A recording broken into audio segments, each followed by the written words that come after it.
Engaged na ang celebrity couple na sina Zanjo Marudo, 41, at Rhea Ataide, 31.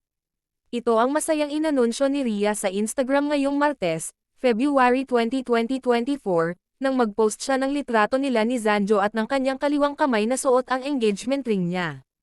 Mababasa sa caption ni Rhea, "Forever sounds good, white heart and ring emoji."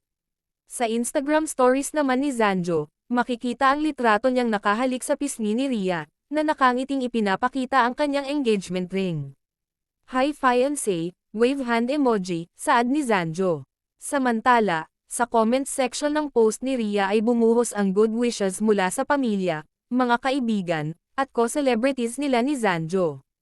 Kabilang sa nagpaabot ng pagbati ay ang nakatatandang kapatid ni Rhea na si Arjo Ataide at asawa nitong si Maine Mendoza. Maging ang mga kaibigan nilang sina Joshua Garcia, Angelica Panganiban, Maha Salvador, Janine Gutierrez, at Kayla Estrada. Noong February 15, 2023, nang maging Instagram official sina Zanjo at Rhea.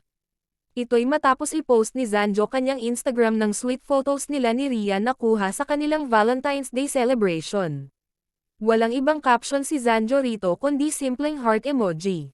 Nag-reply si Rhea ng, "Best first Valentine's Day ever," at ni-repost ang post ng nobyo. Iyon ang unang pagkakataong naka-highlight sa feed ni Zanjo ang couple photos nila ni Rhea. Kadalasan kasi noon ay nasa Instagram stories lamang nila ang kanilang mga litrato, o di kaya naman ay isinasama ng dalawa ang picture nila sa album kasama ng pictures ng kanilang barkada. Bago ito, ang ina na mismo ni Rhea na si Sylvia Sanchez ang nagsapubliko na, dating, ang relationship status ni Rhea at Zanjo noong October 2022.